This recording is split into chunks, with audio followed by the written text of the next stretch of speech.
ನಮಸ್ಕಾರ ವೀಕ್ಷಕರೇ, lab doctor ಚಾನೆಲ್ಗೆ ಸ್ವಾಗತ. If you are new to the channel ಅನ್ನು ಪ್ಲೀಸ್ ಲೈಕ್ ಮಾಡಿ, ಶೇರ್ ಮಾಡಿ ಮತ್ತು ಸಬ್ಸ್ಕ್ರೈಬ್ ಮಾಡಿ. ಬಿಕಾಸ್ ಈ ಚಾನೆಲ್ ಮೂಲಕ ನಾವು ನಿಮಗೆ health related information, medical information ಅನ್ನು ಕೊಡ್ತಾ ಇರ್ತೇವೆ. ನಾನು ಬಹಳಷ್ಟು ವಿಡಿಯೋಸನ್ನು ಈ ಇರೆಕ್ಟೈಲ್ ಡಿಸ್ಫಂಕ್ಷನ್, ನಿಮಿರು ದೌರ್ಬಲ್ಯ ಇದರ ಬಗ್ಗೆ ಮಾಡಿದ್ದೇನೆ. ಆ್ಯಂಡ್ ಡೀಟೇಲ್ ಆಗಿ ಇದರ ಟ್ರೀಟ್ಮೆಂಟ್ ಇರ್ಬೋದು, ಯಾಕೆ ನಿಮಿರು ದೌರ್ಬಲ್ಯ ಆಗತ್ತೆ, ಹೇಗೆ ನಾವು ಇದನ್ನು ಪ್ರಿವೆಂಟ್ ಮಾಡ್ಬೋದು, ಟ್ರೀಟ್ ಮಾಡಬಹುದು, ಇವೆಲ್ಲದರ ಬಗ್ಗೆ ನಾನು ಡೀಟೇಲ್ಡ್ ವಿಡಿಯೋಸನ್ನು ಮಾಡಿದ್ದೇನೆ. ಇವತ್ತಿನ ವಿಡಿಯೋದಲ್ಲಿ ನಾವು ಈ ಪಿ ಶಾಟ್ ಅನ್ನುವಂಥ ಒಂದು ಇಂಜೆಕ್ಷನ್ನಿನ ಬಗ್ಗೆ ಡಿಸ್ಕಸ್ ಮಾಡೋಣ. ಸೊ ನಿಮಗೆಲ್ಲ ಗೊತ್ತಿರುವ ಹಾಗೆಯೇ ನಿಮಿರು ದೌರ್ಬಲ್ಯ ಅಥವಾ ಇರೆಕ್ಟೈಲ್ ಡಿಸ್ಫಂಕ್ಷನ್ ಅಂದರೆ ಈ ವ್ಯಕ್ತಿಗೆ ಈ ಹಾರ್ಡ್ ಇರೆಕ್ಷನನ್ನು ಪಡೆಯಲಿಕ್ಕೆ ಆಗ್ತಾ ಇರೋದಿಲ್ಲ. ಅವನ ಶಿಶ್ನ ಏನಿರುತ್ತೆ ಗಡಸ್ತನವನ್ನು ಪಡೀತಾ ಇರೋದಿಲ್ಲ. ಆ್ಯಂಡ್ ಸಪೋಸ್ ಅದು ಗಡಸಾದ್ರೂ ಈ ಥ್ರೂಔಟ್ ದ ಲೈಂಗಿಕ ಕ್ರಿಯೆ ಅದು ಗಡಸಾಗದೇ ಇರಬಹುದು. ಸೊ ಇದರಿಂದ ಏನಾಗುತ್ತೆ, ಆ ವ್ಯಕ್ತಿಗೆ ಮತ್ತು ಅವನ ಪಾರ್ಟ್ನರಿಗೆ ಬಹಳ ಸೆಕ್ಷುವಲ್ ಫ್ರಸ್ಟ್ರೇಷನ್ ಆಗಿಬಿಡುತ್ತೆ. ಸೊ ಶಿಶ್ನ ಸ್ಟ್ರಾಂಗ್ ಆಗ್ತಾ ಇರೋದಿಲ್ಲ, ಆ ಪೆನಿಸಲ್ಲಿ ಅವರಿಗೆ ಸ್ಟ್ರೆಂತ್ ಇರೋದಿಲ್ಲ. ಇದನ್ನ ನಾವು ನಿಮಿರು ದೌರ್ಬಲ್ಯ ಅಂತ ಹೇಳ್ತಾ ಇರ್ತೇವೆ. ನಿಮಿರು ದೌರ್ಬಲ್ಯ ಬಹಳಷ್ಟು ಕಾರಣದಿಂದ ಆಗ್ತಾ ಇರ್ಬೋದು. ಫಿಸಿಕಲ್ ಕಾಸಸ್ ಇಂದ ಇರಬಹುದು ಆ್ಯಂಡ್ ಮೆಂಟಲ್ ಕಾಸಸ್ ಇಂದ ಇರಬಹುದು. ಲೈಕ್ ಫಿಸಿಕಲ್ ಕಾಸಸ್ ಅಂತ ಹೇಳಿದ್ರೆ ನಿಮ್ಮ ಏಜ್ ಇರ್ಬೋದು, ಡಯಾಬಿಟಿಸ್ ಇರ್ಬೋದು, BP ಇರ್ಬೋದು, ಹಾರ್ಮೋನಲ್ ಇಶ್ಯೂಸ್ ಇರಬಹುದು, ಅಥವಾ ನಿಮಗೆ ಕೆಲವೊಂದು ಮೆಂಟಲ್ ಇಶ್ಯೂಸ್ ಅಂತ ಹೇಳಿದ್ರೆ ಆಂಗ್ಸೈಟಿ ಇರ್ಬೋದು, ಸ್ಟ್ರೆಸ್ ಇರಬಹುದು, ಪರ್ಫಾರ್ಮೆನ್ಸ್ ಆಂಗ್ಸೈಟಿ, ಇವೆಲ್ಲದರಿಂದ ಸಹ ಈ ED ಬರ್ತಾ ಇರಬಹುದು. ಬಟ್ EDಗೆ ನಾವು ಕಾಸನ್ನು ಫೈಂಡ್ ಔಟ್ ಮಾಡಿದರೆ ಡೆಫಿನೆಟ್ಲಿ ನಾವು ಇದನ್ನು ಟ್ರೀಟ್ ಮಾಡ್ಬೋದು. ಈ ವಯಾಗ್ರಾ, ಟಾಡಲಾಫಿಲ್, ಲೆವೆನಾಫಿಲ್ ಇವೆಲ್ಲ ಮೆಡಿಸಿನ್ಸ್ ಏನಿದ್ದಾವೆ, these are all the drugs ಯಾವುದು ನಾವು EDಗೆ ಟ್ರೀಟ್ ಮಾಡೋದಕ್ಕೆ ಯೂಸ್ ಮಾಡ್ತಾ ಇರ್ತೇವೆ. ಬಟ್ ಕೆಲವೊಬ್ಬರಲ್ಲಿ ಏನಾಗತ್ತೆ, ಅವರಿಗೆ ಈ ಮೆಡಿಸಿನ್ಸ್ ವರ್ಕೇ ಆಗೋದಿಲ್ಲ. ಆ್ಯಂಡ್ ಅವರಿಗೆ ನೆಕ್ಸ್ಟ್ ಇಂಪ್ಲಾಂಟ್ ಮಾಡ್ಕೊಳ್ಳೋದಕ್ಕೂ ಅವ್ರಿಗೆ ಇಷ್ಟ ಇರೋದಿಲ್ಲ. ಆ್ಯಂಡ್ ಇನ್ ಬಿಟ್ವೀನ್ ಅವರು ಒಂದು ಸೊಲ್ಯೂಷನನ್ನು ಹುಡುಕ್ತಾ ಇರ್ತಾರೆ. ಆ್ಯಂಡ್ ಆವಾಗ ಈ ಪಿ ಶಾಟ್ಸ್ ಏನಿರ್ತವೆ ಅದು ಹೆಲ್ಪ್ ಮಾಡ್ತಾ ಇರ್ತವೆ. ಆ್ಯಂಡ್ ಈ ಪಿ ಶಾಟ್ಸ್ ಅಂದರೆ ಏನು? ಪಿ ಅಂದರೆ ಪ್ರಯಾಪಸ್ ಶಾಟ್ಸ್ ಅಥವಾ ಶಾಟ್ಸ್ ಅಂದರೆ ಇಂಜೆಕ್ಷನ್ಸ್ ಇವು. ಸೊ ಈ ಪಿ ಶಾಟ್ಸನ್ನು ಈ ಯೂಶ್ವಲಿ ಕಾಮನ್ಲಿ ನಾವು ಈ ಇರೆಕ್ಟೈಲ್ ಡಿಸ್ಫಂಕ್ಷನ್, ನಿಮಿರು ದೌರ್ಬಲ್ಯ ಇರುವಂಥ ಪೇಷಂಟ್ಸಲ್ಲಿ ಡಾಕ್ಟರ್ಸ್ ಟ್ರೈ ಮಾಡ್ತಾ ಇರ್ತಾರೆ. ಬೇಸಿಕಲಿ ಈ ಇಂಜೆಕ್ಷನ್ಸ್ ತಗೊಳ್ಳೋದ್ರಿಂದ ನಿಮ್ಮ ಈ ಲೈಂಗಿಕ ಹೆಲ್ತ್ ಇಂಪ್ರೂವ್ ಆಗೋದು, ನಿಮಗೆ ರೀಜುವಿನೇಟ್ ಆಗೋದು, ಸ್ವಲ್ಪ ಸ್ಟ್ರೆಂತ್ ಬಂದಂಗೆ ಆಗೋದು, ಕೆಲವೊಬ್ಬರಲ್ಲಿ ಈವನ್ ಸ್ವಲ್ಪ ಸೈಜ್ ಇನ್ಕ್ರೀಸ್ ಆಗತ್ತೆ ಅಂತ ಸ್ವಲ್ಪ ಸ್ಟಡೀಸ್ ಹೇಳ್ತಾವೆ. ಸೊ ಇವೆಲ್ಲ ಚೇಂಜಸನ್ನು ಪೇಷಂಟ್ಸ್ ನೋಡ್ತಾ ಇರಬಹುದು. ಬಿಫೋರ್ ಗೋಯಿಂಗ್ ಟು ಸಿ ಈ ಪಿ ಶಾಟ್ಸ್ ಹೇಗೆ ನಮ್ಗೆ ಹೆಲ್ಪ್ ಮಾಡ್ತವೆ, let us understand P shot injection ಪ್ರೊಸೀಜರಲ್ಲಿ ಏನು ಮಾಡ್ತಾ ಇರ್ತಾರೆ ಅಂತ. ಈ ಪಿ ಶಾಟ್ ಪ್ರಿಪೇರ್ ಮಾಡಬೇಕಾದ್ರೆ ನಿಮ್ಮ ಈ ಕೈಯಿಂದ, ಈ ವೇನಿಂದ ಸ್ವಲ್ಪ ಬ್ಲಡ್ ಅನ್ನ ತೆಗಿತಾರೆ. ಆ ಬ್ಲಡ್ ಅನ್ನ ತೆಗೆದುಕೊಂಡಂತ ಟೆಸ್ಟ್ ಟ್ಯೂಬ್ ಅನ್ನ ಈ ಮಷೀನ್ ಅಲ್ಲಿ ಹಾಕಿ ಇದನ್ನ ಸೆಂಟ್ರಿಫ್ಯೂಜ್ ಮಾಡ್ತಾರೆ. ಸೆಂಟ್ರಿಫ್ಯೂಜ್ ಮಾಡೋದು ಅಂದ್ರೆ ತಿರುಗಿಸೋದು ಬಹಳ ಹೈ ಸ್ಪೀಡ್ ಅಲ್ಲಿ. ಯಾವಾಗ ಈ ರೀತಿ ತಿರುಗಿಸ್ತಾರೆ ಇದು ಸಪರೇಟ್ ಆಗತ್ತೆ. ಇಲ್ಲಿ ಕೆಂಪು ರಕ್ತ ಕಣಗಳು ಇಲ್ಲಿ ಉಳ್ಕೊಳ್ತವೆ, ಇಲ್ಲಿ ಮೇಲ್ ಬರುವಂತದ್ದು ಪ್ಲಾಸ್ಮಾ. ಸೊ ಈ ಪ್ಲಾಸ್ಮಾ ಅನ್ನ ಅವರು ಎಕ್ಸ್ಟ್ರಾಕ್ಟ್ ಮಾಡ್ತಾರೆ. ಸೊ ನೀವು ನೋಡ್ಬೋದು ಇಲ್ಲಿ ಈ ತರದ ಯೆಲ್ಲೋ ಕಲರ್ ಸಬ್ಸ್ಟೆನ್ಸ್ ಏನಿರುತ್ತೆ ಇದನ್ನ ಪ್ಲಾಸ್ಮಾ ಅಂತ ಹೇಳ್ತಾ ಇರ್ತಾರೆ. ಸೊ ಈ ಪ್ಲಾಸ್ಮಾದಲ್ಲಿ ಈ ಹೊಸ ರಕ್ತ ನಾಳಗಳು ಬೆಳ್ಕೊಳ್ಳುವಲಿಕ್ಕೆ ಹೆಲ್ಪ್ ಮಾಡುವಂತ ಸಬ್ಸ್ಟೆನ್ಸಸ್ ಇರ್ತವೆ, ನರಗಳನ್ನ ಪ್ರೊಟೆಕ್ಟ್ ಮಾಡುವಂತಹ ಎಫೆಕ್ಟ್ ಇರ್ತವೆ, ಒಂದು ಟಿಶ್ಯೂವನ್ನ ರೀಜನರೇಟ್ ಮತ್ತೆ ಬೆಳವಣಿಗೆ ಮಾಡುವಂತಹ ಒಂದು ಕೆಪಾಸಿಟಿ ಇರುತ್ತೆ ಅಂತ ನಾವು ನಂಬ್ತಾ ಇರ್ತೇವೆ. ಯಾಕಂದ್ರೆ ಇದರಲ್ಲಿ ಸ್ಟೆಮ್ ಸೆಲ್ಸ್ ಪ್ರಾಪರ್ಟೀಸ್ ಇರೋದ್ರಿಂದ ಈ ಪ್ಲಾಸ್ಮಾ ಯೂಸ್ ಆಗ್ತಾ ಇರುತ್ತೆ. ಸೊ ನಾನು ಹೇಳಿದೆ, ಇಲ್ಲಿ ನೀವು ನೋಡ್ಬೋದು ಇದು ಸೆಂಟ್ರಿಫ್ಯೂಜ್ ಮಷೀನ್, ಎಲ್ಲಿ ಈ ಪ್ಲಾಸ್ಮಾ ಅನ್ನ ಅವರು ಪ್ರಿಪೇರ್ ಮಾಡ್ತಾ ಇರ್ತಾರೆ. ಈ ಮಷೀನ್ ಅಲ್ಲಿ ತಿರುಗಿಸಿದಾಗ ಪ್ಲಾಸ್ಮಾ ಸಪರೇಟ್ ಆಗುತ್ತೆ. ಅಂಡ್ ಈ ಪ್ಲಾಸ್ಮಾ ಅಥವಾ ಇದನ್ನ ತೆಗೆದುಕೊಂಡು ನಾವು ಇಂಜೆಕ್ಟ್ ಮಾಡ್ತಾ ಇರ್ತೇವೆ. ಎಲ್ಲಿ ಇಂಜೆಕ್ಟ್ ಮಾಡ್ತೇವೆ? ಈ ನಿಮ್ಮ ಶಿಶ್ನದ ಈ ಒಂದು 10 o'clock ಪೊಸಿಷನ್ ಅಲ್ಲಿ ಮತ್ತು 2 o'clock ಪೊಸಿಷನ್ ಅಲ್ಲಿ ನಾವು ಈ ಕಾರ್ಪಸ್ ಕ್ಯಾವರ್ನೋಸಾ ಈ ಪಾರ್ಟ್ ಅಲ್ಲಿ ನಾವು ಇಂಜೆಕ್ಟ್ ಮಾಡ್ತಾ ಇರ್ತೇವೆ. ಈ ಶಿಶ್ನದ ಮೇಲೆ ನಿಮ್ಗೆ ಏನು ಪೇನ್ ಆಗಬಾರ್ದು ಅಂತ ಲೋಕಲ್ ಅನೆಸ್ಥೆಟಿಕ್ ಅನ್ನ ಹಾಕಿರ್ತಾರೆ. ಅಂಡ್ ನಿಮ್ಗೆ ಈ ಪೊಸಿಷನ್ ಅಲ್ಲಿ ಡಾಕ್ಟರ್ ಇಂಜೆಕ್ಟ್ ಮಾಡ್ತಾರೆ. ಬಹಳ ತಿನ್ ನೀಡಲ್ ಇರುತ್ತೆ, ಸೊ ಇದು ಪೇನ್ ಆಗ್ತಾ ಇರೋದಿಲ್ಲ. ಅಂಡ್ ಈ ಕಾರ್ಪೋರಾ ಕೆವರ್ನೋಸಾದಲ್ಲಿ ಇದು ಕಟ್ ಸೆಕ್ಷನ್ ಅಲ್ಲಿ ನೀವು ನೋಡಬಹುದು, ನಾವು ಈ ರೀತಿ ಈ ಪ್ಲಾಸ್ಮಾ ಅನ್ನ ಇಂಜೆಕ್ಟ್ ಮಾಡ್ತಾ ಇರ್ತೇವೆ. ಸೊ ಪಿ ಶಾಟ್ಸ್ ನಿಮ್ಗೆ ಈಗ ತಿಳಿತು ದಟ್ ನಿಮ್ಮ ಓನ್ ರಕ್ತದಿಂದ, ನಿಮ್ಮ ರಕ್ತವನ್ನ ತೆಗಿತಾರೆ, ನಿಮ್ಮ ವೇನಿಂದ, ನಿಮ್ಮ ರಕ್ತನಾಳದಿಂದ ನಿಮ್ಮ ರಕ್ತವನ್ನ ತೆಗೆದುಕೊಂಡು ಅದನ್ನಾನೇ ಮಷೀನ್ ಅಲ್ಲಿ ಅವರು ತಿರುಗಿಸ್ತಾರೆ. ಮಷೀನ್ ಅಲ್ಲಿ ತಿರುಗಿಸಿದ ಕೂಡ ಮೇಲೆ ಬರುವಂತಹ ಒಂದು ಆ ಪ್ಲಾಸ್ಮಾ ಏನಿರುತ್ತೆ ಅದನ್ನಾನೇ ಅವರು ನಿಮ್ಮ ಶಿಶ್ನಕ್ಕೆ ಇಂಜೆಕ್ಟ್ ಮಾಡ್ತಾರೆ. ಅಂಡ್ ಅದರಿಂದ ನಾವು ಈ ಚೇಂಜಸ್ ಅನ್ನ ನೋಡ್ತಾ ಇರಬಹುದು ಅಂತ. ಸೊ ಆ ಪ್ಲಾಸ್ಮಾದಲ್ಲಿ ಏನಿರುತ್ತೆ ಆ ರೀತಿದು, ಸೊ ದ್ಯಾಟ್ ಅದು ನಮ್ಗೆ ಈ ತರ ಸೊಲ್ಯೂಷನ್ ಅನ್ನ ಕೊಡ್ತಾ ಇರುತ್ತೆ ಅಂತ ನೀವು ತಿಳ್ಕೊಳ್ಬಹುದು. ಈ ಪ್ಲಾಸ್ಮಾ ಏನಿರುತ್ತೆ ನಿಮ್ಮ ರಕ್ತದಿಂದಲೇ ನಾವು ತೆಗೆದಿರೋದ್ರಿಂದ ನಿಮ್ಮ ಬಾಡಿ ಇದನ್ನ ಎಕ್ಸೆಪ್ಟ್ ಮಾಡುವಂತ ಚಾನ್ಸಸ್ ಹೆಚ್ಚಿಗೆ ಇರುತ್ತೆ. ಅಂಡ್ ಎರಡನೇದು, ಇದರಲ್ಲಿ ಕೆಲವೊಂದು ಹಾರ್ಮೋನ್ಸ್ ಇರ್ಬೋದು, ಗ್ರೋತ್ ಫ್ಯಾಕ್ಟರ್ಸ್ ಇರ್ಬೋದು, ಸ್ಟೆಮ್ ಸೆಲ್ಸ್ ಇರ್ಬೋದು, ಇವು ಇರ್ತವೆ.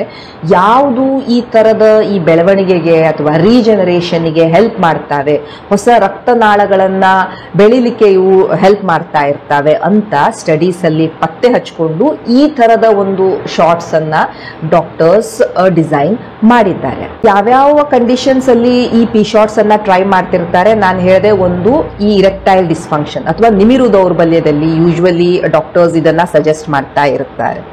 ಎರಡನೇದು, ಈ ಪೈರೋನೀಸ್ ಡಿಸೀಸ್ ಎಲ್ಲ, ಎಲ್ಲಿ ಈ ಶಿಶ್ನ ಏನಾಗತ್ತೆ ಸ್ವಲ್ಪ ಕರ್ವೇಚರ್ ಸ್ವಲ್ಪ ಹೆಚ್ಚಿಗೆ ಆಗ್ಬಿಡತ್ತೆ. ಈ ಪೆನಿಸಿನ ಕರ್ವೇಚರ್ ಸ್ವಲ್ಪ ಜಾಸ್ತಿ ಆದಾಗ ಈ ಸಂಬಂಧ ಮಾಡಬೇಕಾದ್ರೆ ಎಲ್ಲ ಪೇಷಂಟಿಗೆ ಪೇನ್ ಆಗ್ತಾ ಇರೋದು, ಈ ರೀತಿ ಸಿಂಪ್ಟಮ್ಸ್ ಎಲ್ಲ ಬರ್ತಾ ಇರುತ್ತೆ.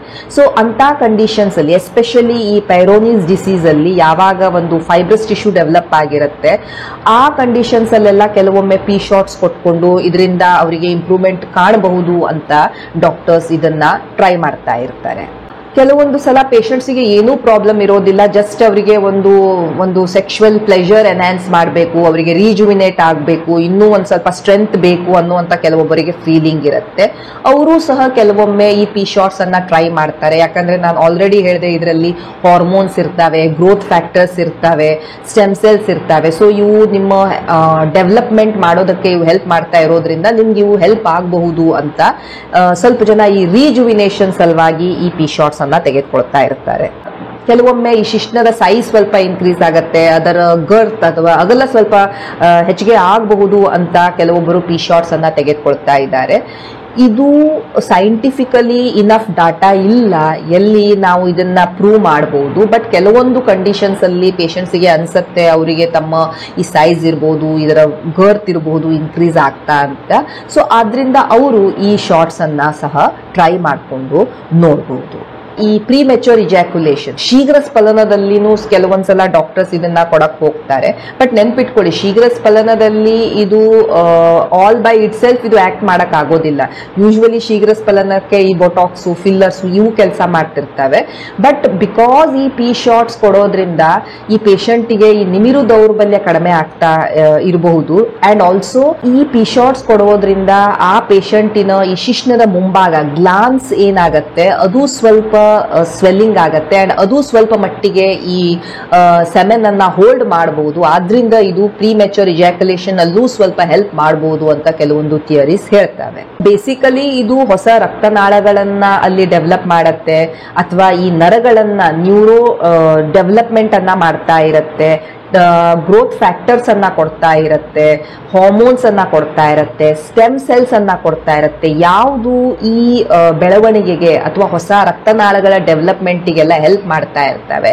ಆದ್ರಿಂದ ಇವೆಲ್ಲ ಕೆಲಸವನ್ನ ಈ ಪ್ಲಾಸ್ಮಾಗೆ ಮಾಡಕ್ಕಾಗತ್ತೆ ಅಂತ ಸ್ಟಡೀಸ್ ಹೇಳ್ತವೆ. ಸೊ ಈ ಪ್ರೊಸೀಜರ್ ಅಲ್ಲಿ ನಿಮ್ಮ ಶಿಶ್ನವನ್ನ ಒಂದು ಲೋಕಲ್ ಎನೆಸ್ಥೆಟಿಕ್ ಹಾಕೊಂಡು ಶಿಶ್ನವನ್ನ ನಮ್ ಮಾಡಲಾಗತ್ತೆ, ಸೊ ದ್ಯಾಟ್ ನಿಮ್ಗೆ ಯಾವುದು ಪೇನ್ ಆಗಬಾರ್ದು ಅಂತ. ಅಂಡ್ ಆಮೇಲೆ ಈ ಇಂಜೆಕ್ಷನ್ ಅನ್ನ ತೆಗೆದುಕೊಂಡು ಇಂಜೆಕ್ಟ್ ಮಾಡಲಾಗತ್ತೆ. ತುಂಬಾ ಬಹಳ ಸ್ಮೂತ್ ಅಥವಾ ಬಹಳ ತೆಳ್ಳಗಿನ ನೀಡಲ್ ಇರುತ್ತೆ ಇದು. ಸೊ ಯೂಶುವಲಿ ಏನು ಪೇನ್ಫುಲ್ ಇರೋದಿಲ್ಲ ಈ ಪ್ರೊಸೀಜರ್. ಅಂಡ್ ಇವೆಲ್ಲ ಒಂದು 30 ಮಿನಿಟ್ಸ್ ಅಲ್ಲಿ ಮುಗಿಬೇಕು ಈ ಪ್ರೊಸೀಜರ್. ಸೊ ಇದರ ಯೂಸಸ್ ಏನು? ಒಂದು, ಇದು ನಾನ್ ಇನ್ವೇಸಿವ್. ಸಪೋಸ್ ಪೇಷಂಟಿಗೆ ಈ ಇಂಪ್ಲಾಂಟ್ಸ್ ಎಕ್ಸೆಟ್ರಾ ಹಾಕೊಳ್ಳೋದು ಬೇಡ, ನಾನೇನಾದ್ರೂ ಟ್ರೈ ಮಾಡಿ ನೋಡ್ಬೇಕು, ಬಿಫೋರ್ ಗೋಯಿಂಗ್ ಟು ಇಂಪ್ಲಾಂಟ್, ಮೆಡಿಸಿನ್ನು ಆ ಸೈಡ್ ಕೆಲಸ ಮಾಡ್ತಾ ಇಲ್ಲ ಅಂದಾಗ ಪೇಷಂಟ್ಸ್ ಈ ರೀತಿ ಈ ಪಿ ಶಾರ್ಟ್ಸ್ ಅನ್ನ ತೆಗೆದುಕೊಂಡು ಟ್ರೈ ಮಾಡಿಕೊಂಡು ನೋಡ್ಬೋದು. ಸೊ ನಾನ್ ಇನ್ವೇಸಿವ್, ಇಲ್ಲಿ ನಾವು ಶಸ್ತ್ರಚಿಕಿತ್ಸೆ ಮಾಡೋದಾಗ್ಲಿ ಹೊಲಿಗೆ ಹಾಕೋದಾಗ್ಲಿ ಇವೆಲ್ಲ ಏನು ಇರೋದಿಲ್ಲ. ಸೊ ಅದರಿಂದ ಇದು ನಾನ್ ಇನ್ವೇಸಿವ್ ಇರುತ್ತೆ. ಕ್ವಿಕ್ಲಿ ನೀವು ರಿಕವರ್ ಆಗ್ಬೋದು, ಬಿಕಾಸ್ ಇಲ್ಲೆಲ್ಲೂ ಕಟ್ ಮಾಡೋದು ಹೊಲಿಯೋದು ಎಕ್ಸೆಟ್ರಾ ಇರೋದಿಲ್ಲ. ಸೊ ರಿಕವರಿ ಕ್ವಿಕ್ ಆಗಿರುತ್ತೆ.